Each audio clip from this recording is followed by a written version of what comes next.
Australia is mourning after the country's deadliest shooting in the almost 3 decades. A father and son opened fire at a Jewish Hanukkah celebration at Sydney's Bondi beach, killing 15 people. The father was later shot dead by police, taking the death toll to 16. Now, as the country grieves, Australia's government is signaling tougher gun laws and renewed action against anti-Semitism. Here is what has happened, what we know so far, and why this attack has shaken the nation.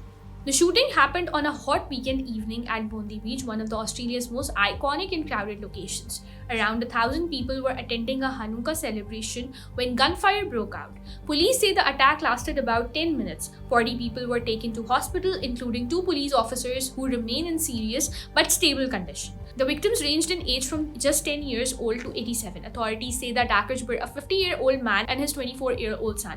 The father was killed at the scene. The son remains in critical condition in hospital. Local media identified them as Sajid Akram and his son Naveed Akram. Police have not officially released their names. Now let's talk about who the attackers were. Police say the father had held a firearms license since 2015 and legally owned 6 registered weapons.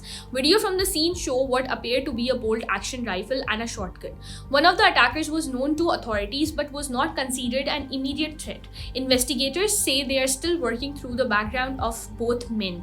Australia's national broadcaster reports that 2 Islamic State flags were found in the attacker's vehicle. Police have not yet publicly confirmed that detail. The Federal Home Affairs Minister says the father arrived in Australia in 1998 on a student visa. His son was born in Australia and was an Australian citizen. Amid the chaos, there was a hero too. Video shared online shows a bystander running towards one of the gunmen, tackling him, wresting the rifle away and disarming him. That man is Ahmed Al-Ahmed, a 43-year-old fruit shop owner. He was shot twice during the attack and remains in hospital after surgery. Prime Minister Anthony Albanese confirmed his identity and called his actions an act of extraordinary courage. A fundraiser for Ahmed has already raised more than $500,000 Australian dollars. Family members say he acted instinctively to stop people from being killed. Social media users across Australia and around the world have called him a hero. Political leaders from New York to Sydney have praised his bravery. But on Monday morning, Bondi Beach was silent. Flowers, candles, Israeli and Australian flags lined a promenade. A makeshift memorial formed outside the Bondi Pavilion. Jewish security guards and police officers stood watch as mourners paid their respects. Prime Minister Albanese visited the site, calling the attack an act of terrorism and anti-Semitism. He said Australia stands with its Jewish community and vote to stamp out hate. World leaders including US President Donald Trump and French President Macron have sent condolences. Likewise in Australia, as you know, there was a terrible attack, 11 dead, 29 badly wounded. And that was an anti-Semitic attack, obviously. And I just want to pay my respects to everybody.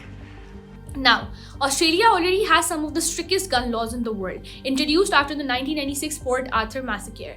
But this attack has raised new questions. The Prime Minister says his cabinet will now consider limits on how many weapons a license holder can own and how long license should last. He warned that people's circumstances can change over time and that radicalization can happen gradually. This attack comes amid a rise in anti-Semitic incidents across Australia since the start of Israel war on Gaza in October 2023. Australia's Jewish population is relatively smaller, around 150,000 people, but deeply woven into the country's social fabric. Around a third live in Sydney's eastern suburbs, including Bondi. As Australia mourns, it is also asking hard questions about gun access and how to confront hatred before it turns deadly. And amid the horror, one man's courage reminded the world that what humanity looks like in the face of hate. For more such explainers, subscribe to DawnNews English.